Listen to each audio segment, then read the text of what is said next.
Assalamualaikum warahmatullahi wabarakatuh.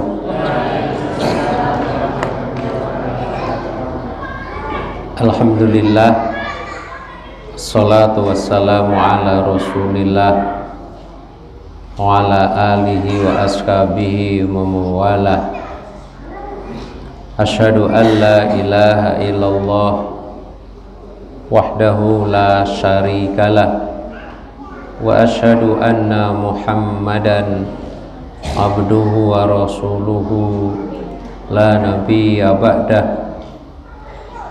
Ya ayyuhalladzina amanu taqullaha haqqa tuqatih wa la tamutunna illa wa antum muslimun. Ya ayyuhan nasu taqu rabbakumul ladzi khalaqakum min nafsin wahidah wa khalaqa minha zawjaha wa batha minhuma rijalan katsiran wa nisaa'a wattaqullaha alladzi tasaaluna bihi wal arham innallaha kana 'alaikum raqiba. Ya ayyuhalladzina amanu taqullaha wa qulu qawlan sadida yuslih lakum a'malakum wa yaghfir lakum dhunubakum wa may yuti'illaha wa rasulahu faqad faza fawzan 'azima. Amma ba'd.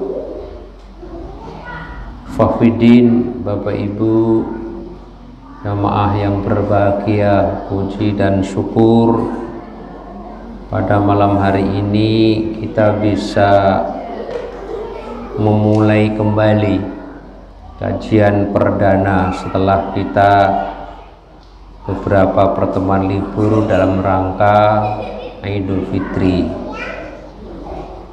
Malam hari ini kita bisa mulai, mudah-mudahan kedepannya kita akan senantiasa untuk bisa istiqomah dalam kajian yang telah kita rintis, yang telah kita bina selama ini. Bapak Ibu yang berbahagia,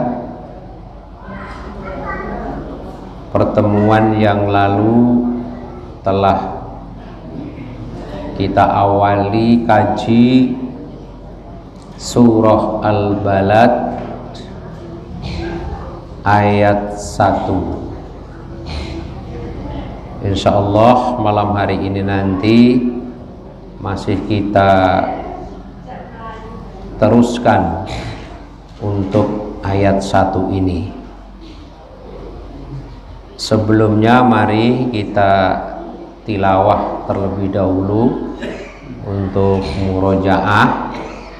Dibuka surah Al-Balad. A'udzu billahi minasy syaithanir rajim.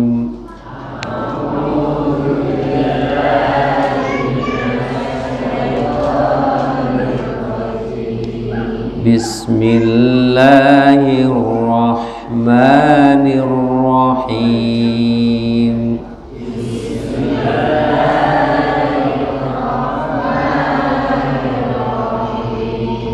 La uqsimu bihadzal balad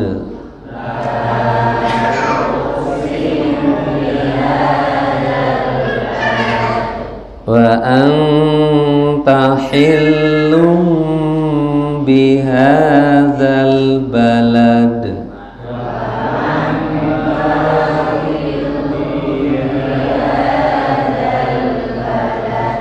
wa walidin wa ma walad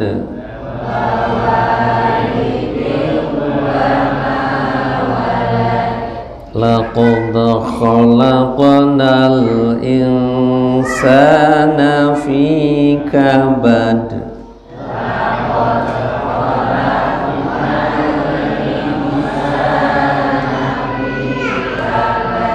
ayah أن لن يقدر عليه أحد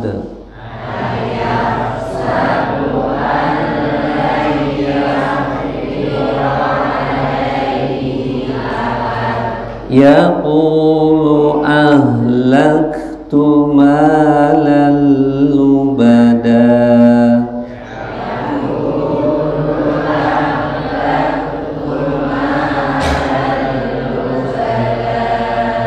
أيحسب أن لم يره أحد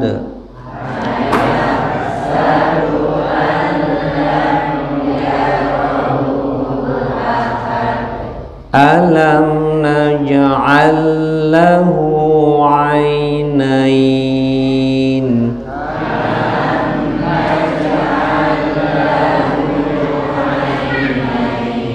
ولسانا وشفتين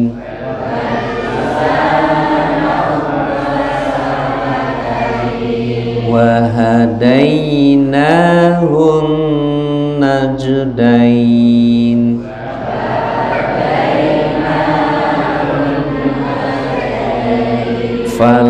فلاقتحم العقبة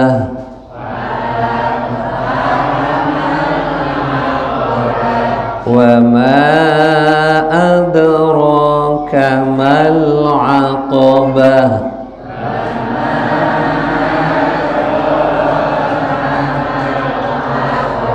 فك رقبة أو إطعام في يوم ذي مسغبة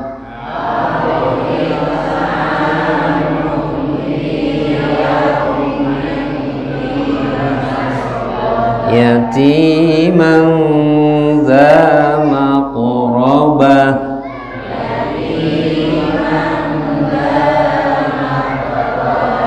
أو مسكينا ذا متربة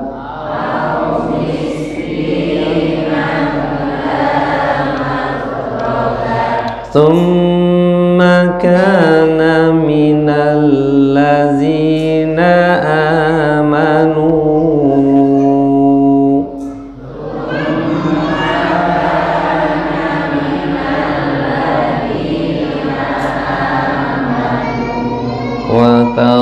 وتواصوا بالصبر وتواصوا بالمرحمة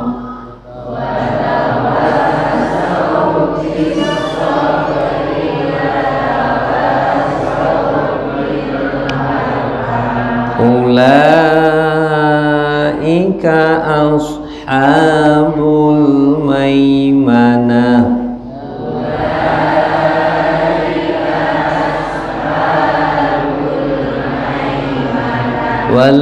والذين كفروا بآياتنا هم أصحاب المشأمة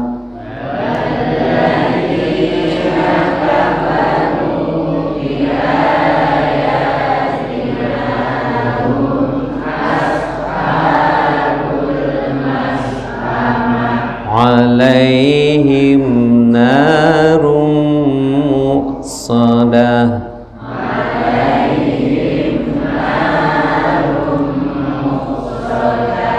Alhamdulillah, Bapak Ibu yang kami hormati,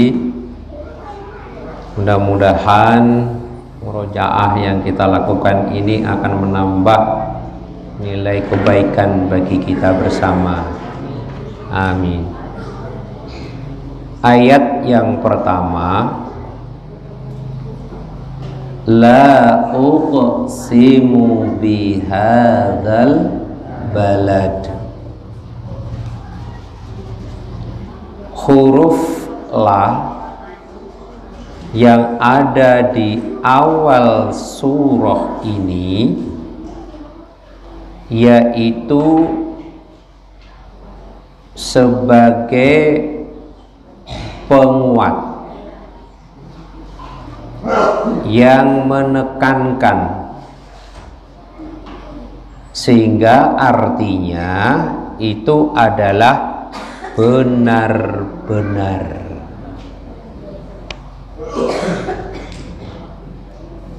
La uqsimu, aku benar-benar bersumpah. Jadi Allah dalam bersumpah pada ayat ini ditekankan benar-benar.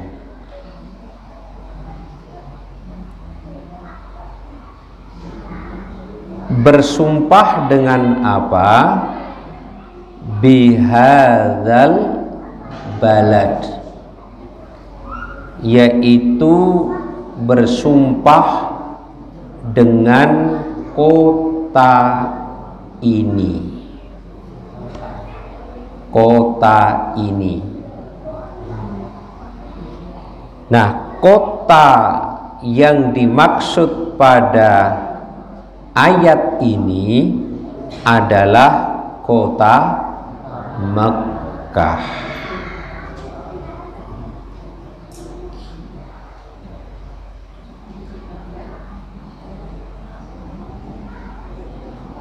Jamaah yang berbahagia,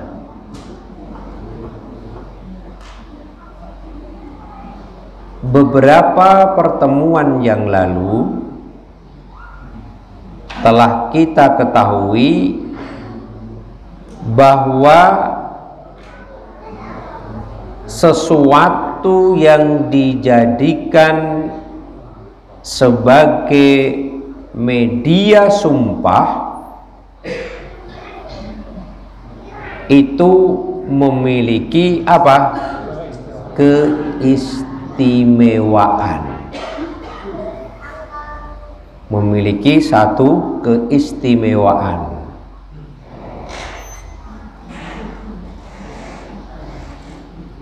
Nah, karena pada ayat ini Allah bersumpah dengan menyebut kota Mekah, berarti kota Mekah ini memiliki apa? Keistimewaan yang tidak dimiliki oleh kota-kota yang lain yang ada di dunia ini. Betapa banyak kota yang ada di dunia, tapi Allah menggunakan media sumpahnya yaitu dengan kota Mekah. Apa keistimewaannya bagi kota Mekah yang dulu telah kita singgung sedikit, yaitu kota yang mendapatkan doa dari siapa? Nabi Allah Ibrahim.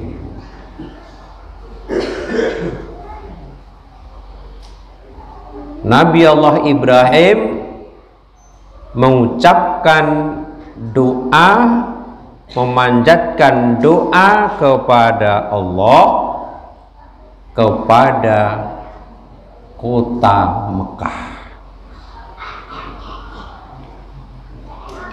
Doa Nabi Allah Ibrahim itu diabadikan oleh Allah pada surah Ibrahim.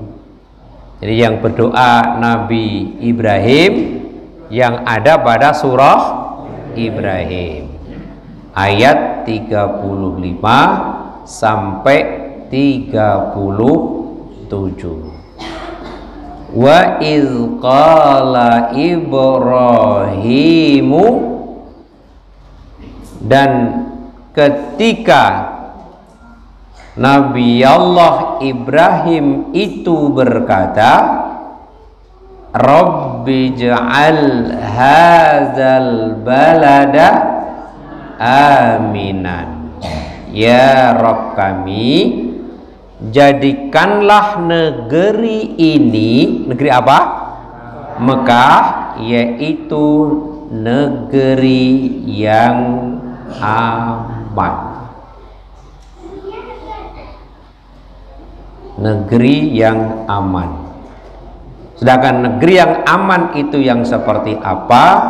Itu telah kita kaji di pertemuan yang telah lalu, dan juga pernah kita kaji ketika kita mempelajari surah apa? Surah At-Tin. Nah, juga pernah kita pelajari dalam surah At-Tin. Gimana bunyi ayatnya? Wa hadzal baladil amin. Dan demi negeri Mekah yang aman. Kemudian doa Nabi Ibrahim yang kedua, wajnubni wa baniya an na'budal asnam. Dan jauhkanlah aku, jauhkanlah aku siapa? Nabi Allah Ibrahim beserta anak cucuku daripada menyembah berhala.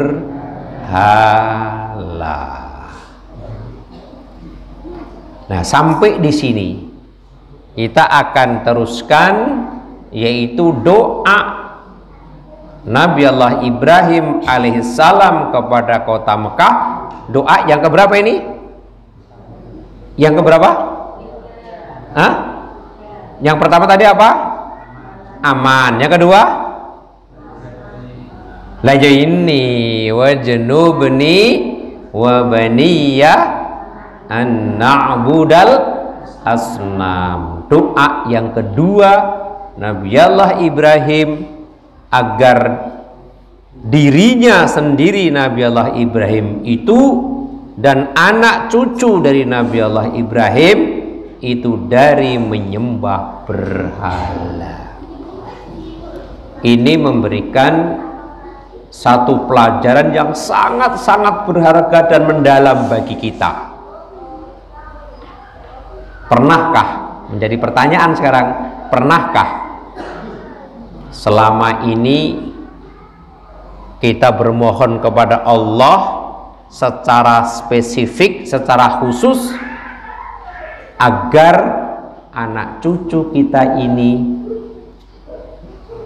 tidak menyembah kepada berhala? Nah, ini yang menjadi satu pertanyaan besar. Terkadang doa kita kepada anak cucu kita, apa yang kita doakan? Saya yakin pasti berdoa. Tapi Nabi Allah Ibrahim doanya adalah agar anak cucunya ini bisa terhindar tidak menyembah berhala. Apa berhala? Dulu setelah kita kaji, berhala adalah sesuatu yang disembah selain Allah. Nah, sehingga bentuk berhala dari zaman ke zaman bisa saja berbeda. Dari tempat satu dengan tempat yang lain adalah berbeda. Yang penting sesuatu itu diibadahi, ditaati, dimintai. Sesuatu selain Allah itu adalah berhala. Ya, kalau mungkin pada waktu masa Nabi Allah Ibrahim bentuknya apa? Patung. Iya, patung. Tapi bisa jadi di lingkungan kita tidak ada patung, tapi berhalanya bentuknya yang lain. Lah apa? Embuh. Iya, apa? Embuh. Iya tak? Tirukan kita bentuknya apa itu terserah. Maka Allah memberikan satu batasan, berhala itu adalah sesuatu yang diibadahi oleh manusia selain Allah. Maka doa para nabi terdahulu, wasiatnya kepada anak-anaknya, ma ta'buduna mim ba'di, wahai anakku, besok kalau bapak sudah tidak ada, kamu akan menyembah apa? Kekhawatiran yang luar biasa. Mengapa? Karena kalau orang itu menyembah kepada selain Allah, dia akan terjebak dalam lingkaran kesyirikan. Dan kalau sampai nanti meninggal dunia dan belum bertobat, Allah berjanji tidak akan berikan ampunan. Padahal kita berharap bisa reuni. Apa reuni? Saling ketemu dan berkumpul di mana? Di surga. Di surga bisa reuni, ketemu di surga, kan begitu. Nah, maka Nabi Allah Ibrahim menghendaki seperti itu, biar nanti kita bisa ketemu di surga. Maka jangan sampai anak cucunya itu menyembah kepada berhala. Wajnubni wa baniya an na'budal asnam. Itu ayat yang keberapa? 35. Kemudian yang 36, Rabbi innahunna adlalna katsiran minan nas. Nah, ini lanjutannya dari ayat 35.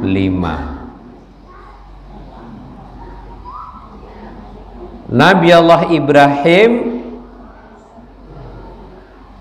itu faham, ya Tuhanku, sesungguhnya berhala-berhala itu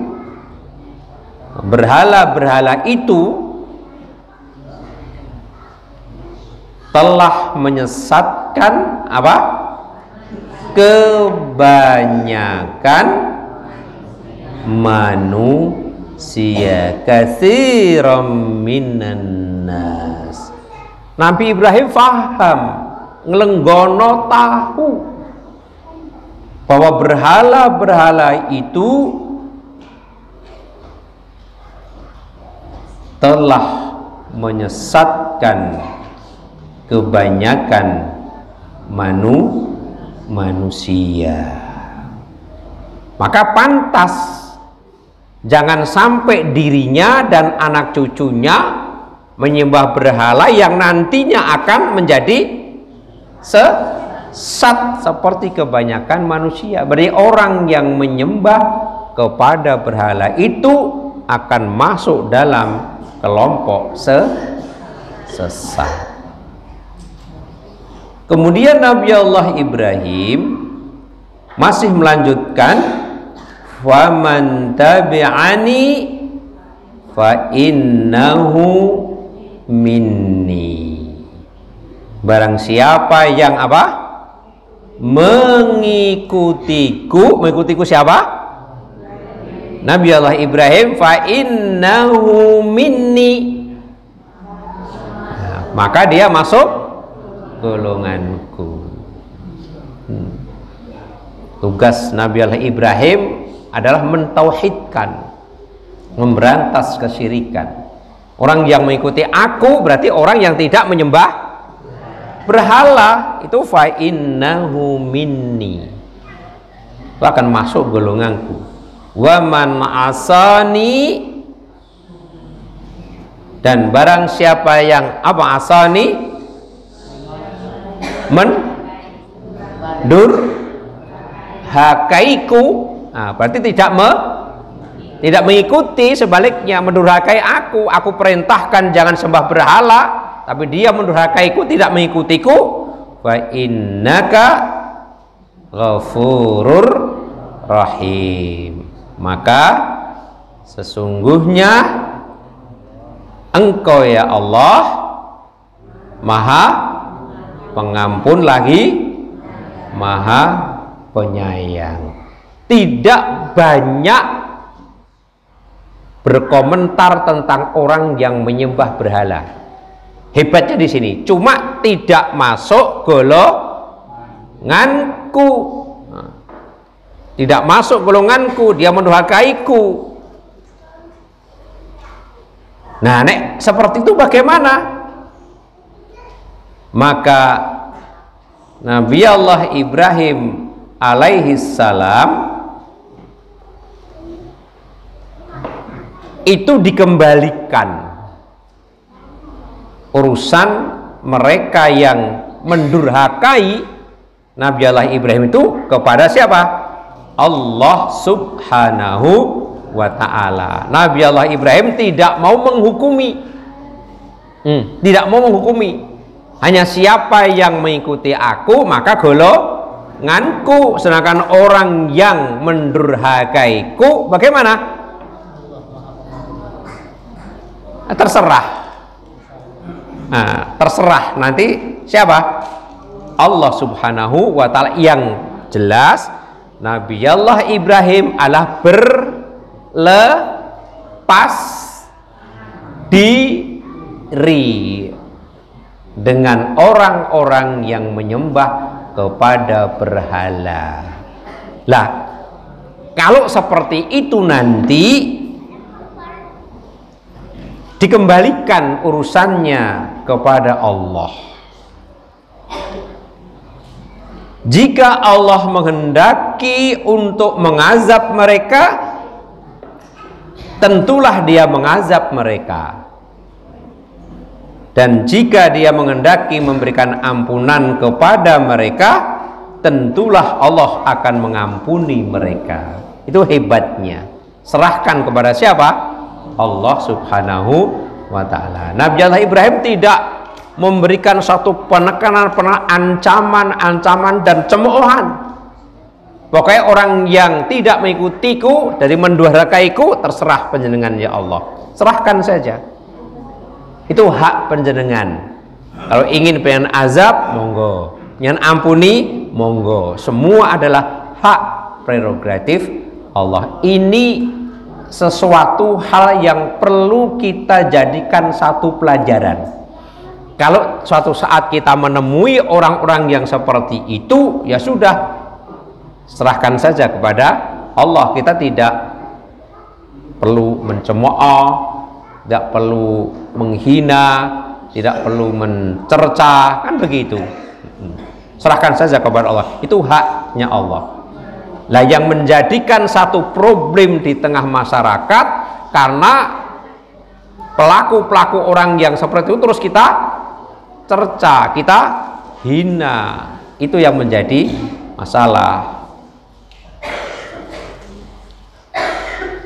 Nah, konsep Nabi Allah Ibrahim yang seperti ini itu pun juga pernah dilakukan oleh Nabi Isa alaihis salam. Bagaimana Nabi Isa alaihissalam ketika juga menghadapi kaumnya yang dulunya juga sejenis, diabadikan oleh Allah pada surah Al-Maidah. Coba dibuka. Diabadikan oleh Allah pada surah Al-Maidah, ayatnya 118. Surah Al-Maidah surah yang keberapa? Surah yang kelima, ayat 118.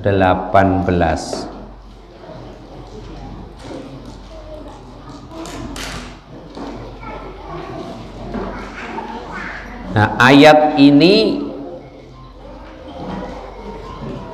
yang menjadi rujukannya Nabi Allah Ibrahim yang pernah dilakukan oleh Nabi Isa.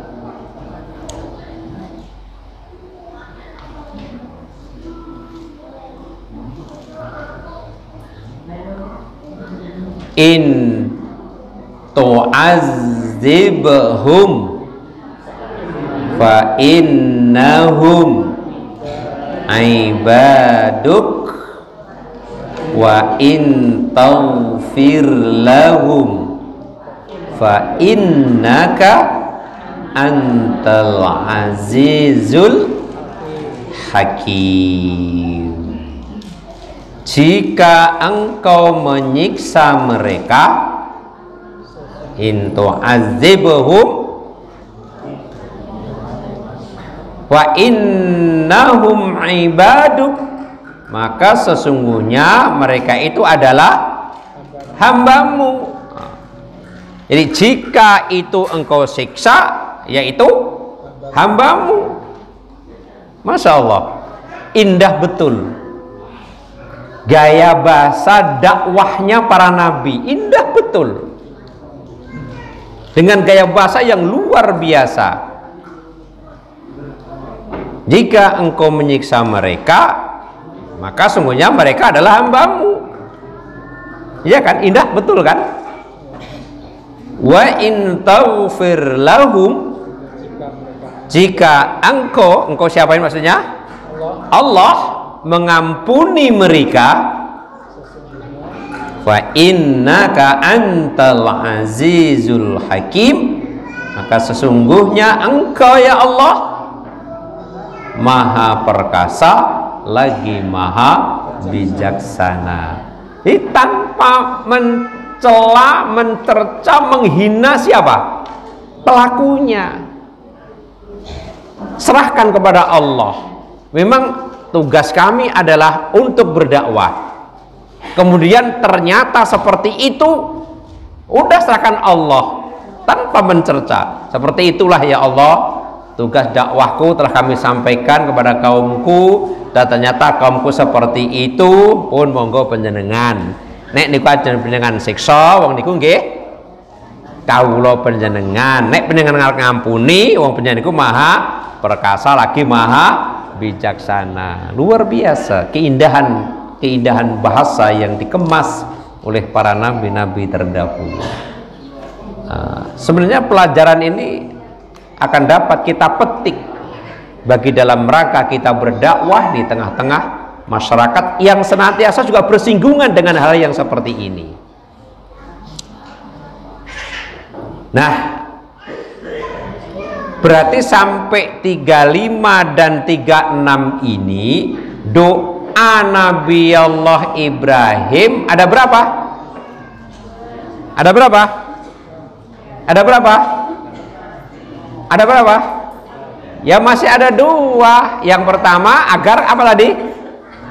Negeri yang aman. Yang kedua, agar anak cucunya tidak menyembah kepada berhala. Terus baru Nabi Allah Ibrahim menjelaskan tentang kesesatan-kesesatan bagi orang yang menyembah kepada berhala, terus diserahkan kepada Allah Subhanahu wa ta'ala. Nah, kemudian ayat 37. Ayat 37. Kita teruskan. Rabbana inni askantu. Rabb, ya Rabb kami, inni askantu, sesungguhnya aku ngapa itu? Menempatkan. Sesungguhnya aku menempatkan min dzurriyyati, apa? Keturunan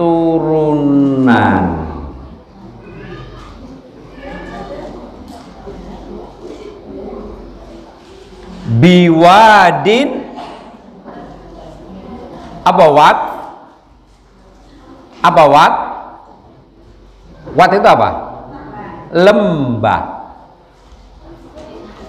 Jadi ya Rob, aku tempatkan keturunanku itu di suatu lembah, ghairi dzi zar'in. Apa maksudnya? Yang tidak mempunyai tanam-tanaman. Coba.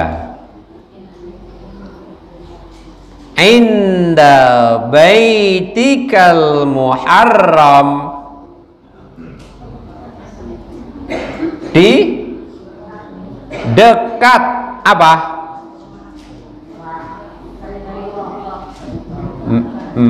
Baitikal muharram, yaitu apa? Ka'bah. Jadi Nabi Allah Ibrahim itu menempatkan keturunannya di suatu lembah yang tidak ada tanam-tanaman di dekat Ka'bah yang dihormati.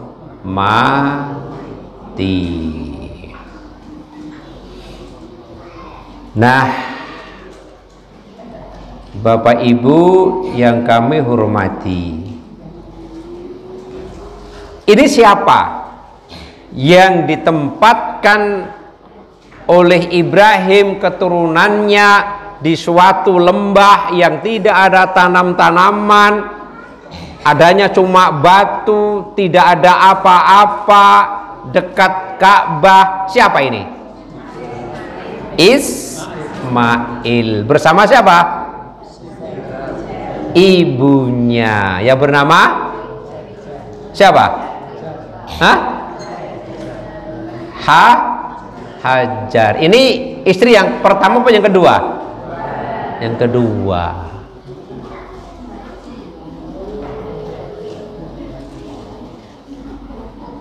Kisah ini cukup panjang. Kisah ini adalah cukup panjang. Ketika Nabi Allah Ibrahim meletakkan keturunannya di lembah yang dekat dengan Ka'bah,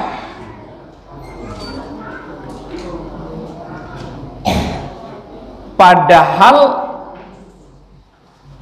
di mana posisi awalnya? Di mana? Sebelum dibawa ke Mekah itu di mana? Di Syam. Di Syam lahir Ismail.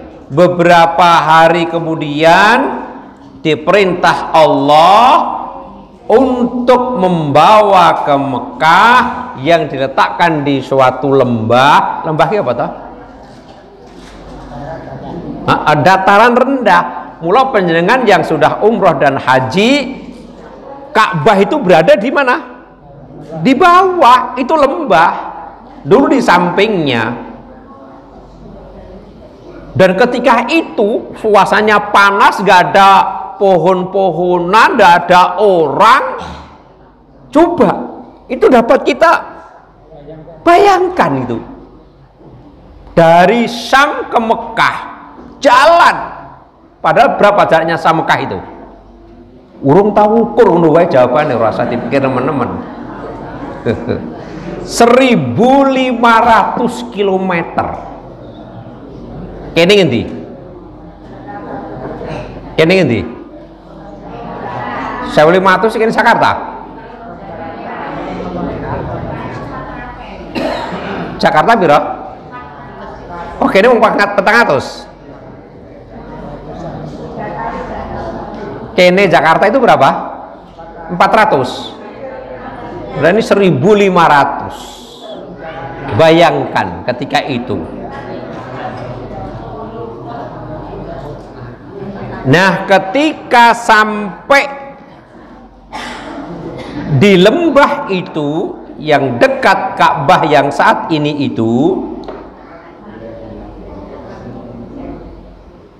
Nabi Allah Ibrahim meninggalkan Hajar dan Ismail untuk kembali ke Syam.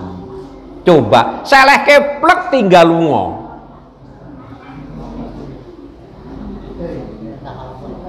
tanpa banyak bicara, tanpa banyak pesan. Seleh keplek tinggal lungo. Ketika Hajar melihat Nabi Ibrahim pulang, Hajar segera mengejarnya dan memegang bajunya. Manusiawi enggak? Manusiawi enggak? Manusiawi. Seorang istri yang baru melahirkan belum jarak lama, karo bayi oroknya, dibawa ke satu lembah yang jauh dari Syam, letakkan di situ, tinggal kok tanpa ada pesan. Sang istri mengejar, kemudian pegang bajunya sambil berkata, gimana katanya? Nek selaku penjenengan, selaku istri ngoyak sing lanang ngomongi bidang ibu-ibu. Kok lagu itu? Dan jangan mau ngomong gimana? Itu seandainya, itu hanya seandainya ilustrasi penjenengan selaku seorang istri terus tinggal lunga sing kakung pian ngoyak nyekel klambine karo ngomong piye? Heh? Kuwi iki cetha apa ora ngono to? Ah coba. Iya. Wong sik kuwi nyandi ngono to? Wong lanang ora tanggung. Lah rak tenan to. Apa kata istrinya? Wahai Ibrahim, kamu mau pergi kemana? Apakah kamu tega meninggalkan kami di lembah yang tidak ada seorang manusia? Gak ada seorang manusia.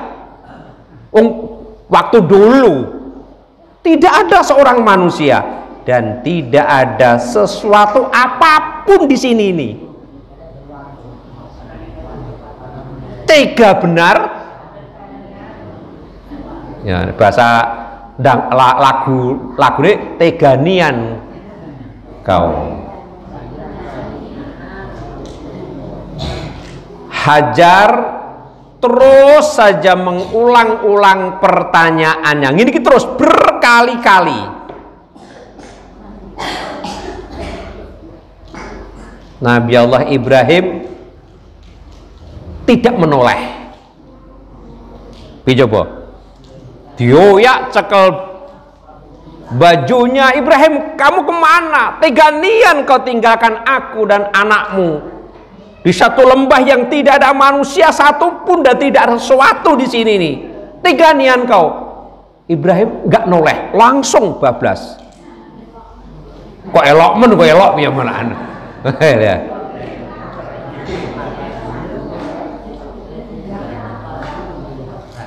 Dan itu berkali-kali dikejar terus seperti itu.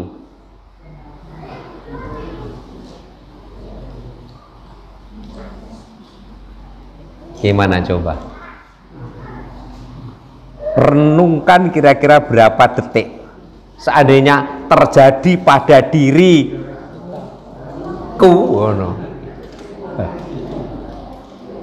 Nah, karena terus berkali-kali Ibrahim nggak menoleh dan juga tidak menjawab,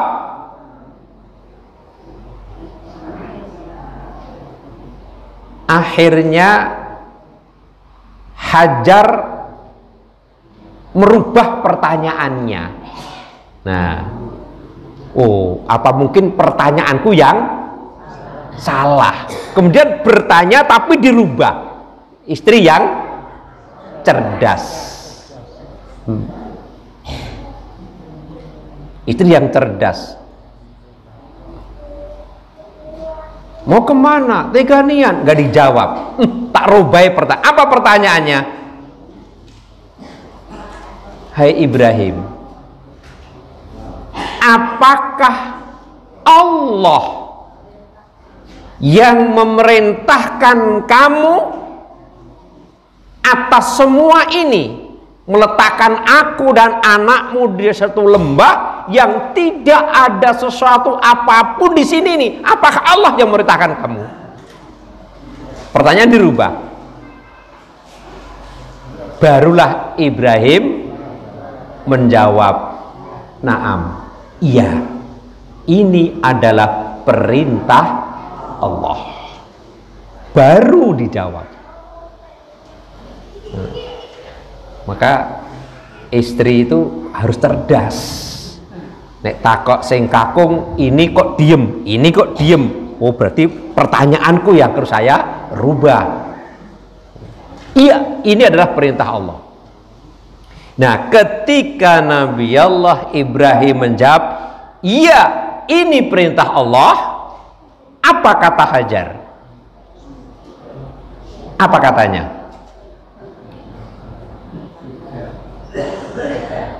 Nangis? Gak. Dengkelen? Gak. Ngoprok? Gak. Deprok? Enggak. Kalau memang ini perintah Allah, idzan la yudayyi'una, kata istrinya. Kalau begitu, Allah tidak akan menelantarkan kami. Oh, mau ke bingung? Suasana seperti ini tidak ada apa-apa. Itu baru pemikiran manusiawinya, tapi setelah itu perintah Allah, ya oh ya sudah, Allah tidak akan menelantarkan kami meskipun tidak ada apa-apa di lembah ini, tapi karena itu perintah Allah, dah serahkan pada Allah. Akal manusia tidak akan bisa menjangkau kalau memang itu perintah Allah. Maka terkadang kalau kita menemui sesuatu dalam kehidupan ini yang kita tidak bisa memecahkan dengan akal kita, sudah serahkan Allah, pasti ada sesuatu hikmah di balik itu. Kapan akan menerima hikmah itu? Nggak perlu mati bunuh diri, nggak perlu. Terkadang kan ada orang yang mati bunuh diri karena menghadapi problem dalam kehidupan, nggak bisa pecahkan. Iya, akal kita kemampuannya sampai di mana? Tapi semua yang menimpa kepada manusia itu atas kehendak Allah, itu ada hikmahnya. Hanya kita diuji. Kita tidak bisa bayangkan suasana seperti itu. Kira-kira pemowong Tegarrejo, ini perintah Allah, nampa ora kira-kira? Ya mbok. Ya mbok. Tapi inilah perintah Allah. Iya, istri yang salihah, idzan la yudayyi'una. Oh ya sudah, kalau begitu Allah pasti tidak akan menelantarkan kami. Nah, ini baru cerita di awalnya saja. Ketika doanya Nabi Allah Ibrahim meletakkan anak keturunannya di suatu lembah. Terus seperti apa nanti hikmah di balik cerita itu, insya Allah akan kita sambung lagi untuk malam Kamis yang akan datang, karena sudah 1 jam kita kaji. Mudah-mudahan bermanfaat. Subhanakallahumma wa bihamdika asyhadu an la ilaha illa anta astaghfiruka wa atubu ilaik. Assalamualaikum warahmatullahi wabarakatuh.